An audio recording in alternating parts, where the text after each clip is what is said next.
Well, good afternoon, or good evening, or good morning, or whenever it is that you are watching this. So glad that you've chosen to join us today for a little bit of devotional time and Bible study time.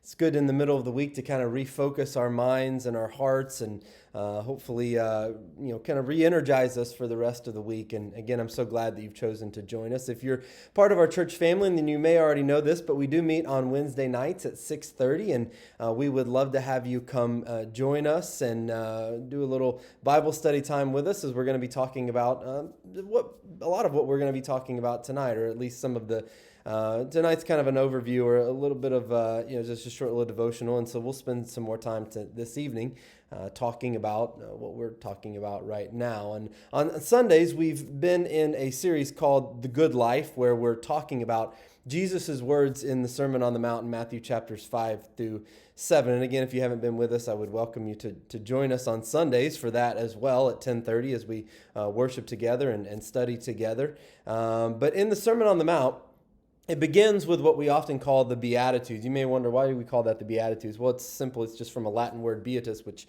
means blessed, and so that's why we call it oftentimes the Beatitudes. But these statements that Jesus gives in the first part of Matthew, in the first part of the Sermon on the Mount, really affirm that certain types of people are blessed by God. But it's not certain types of people based on, any of the worldly definitions that we kind of group people into. The Greek word translated here is for blessed is the word makarios, which can also mean happy or joyful. And Jesus' point is that certain kinds of people experience life's goodness and joy, the true good life that God desires to give us, solely because of their connection to the kingdom of God and the kingdom of heaven, their connection to Him and living the life that He calls us to live. And yet the kinds of people Jesus points out as blessed are not those we ordinarily think of as happy and joyful.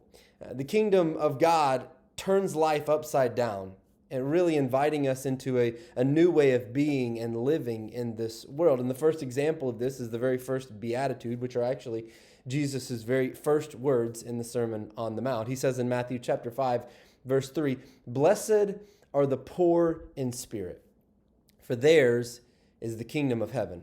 Or as another translation puts it, "Blessed are those," or God blesses those who realize their need for Him.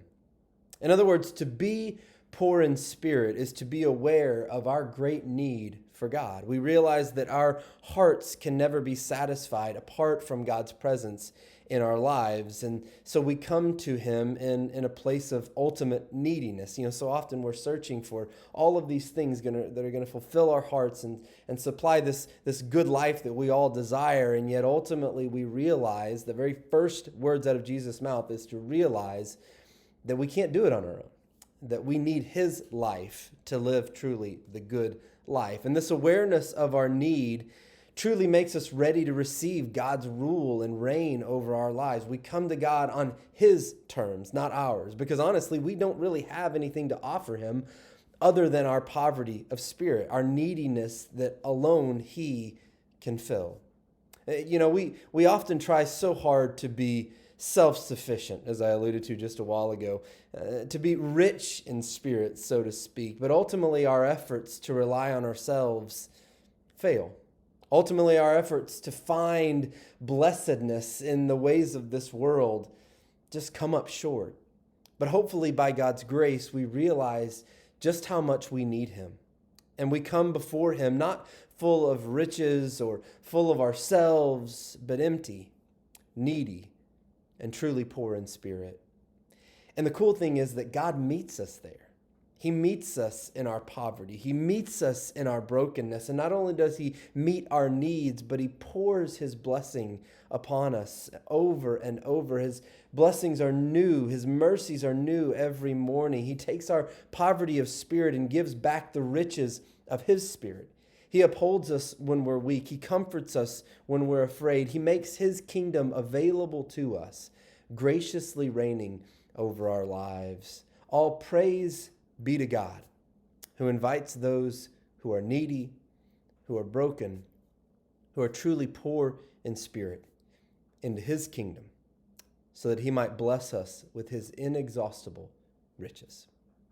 I hope you're encouraged by being with us today, and I hope you have a blessed and wonderful day and blessed and wonderful rest of your week. Have a good one. God bless.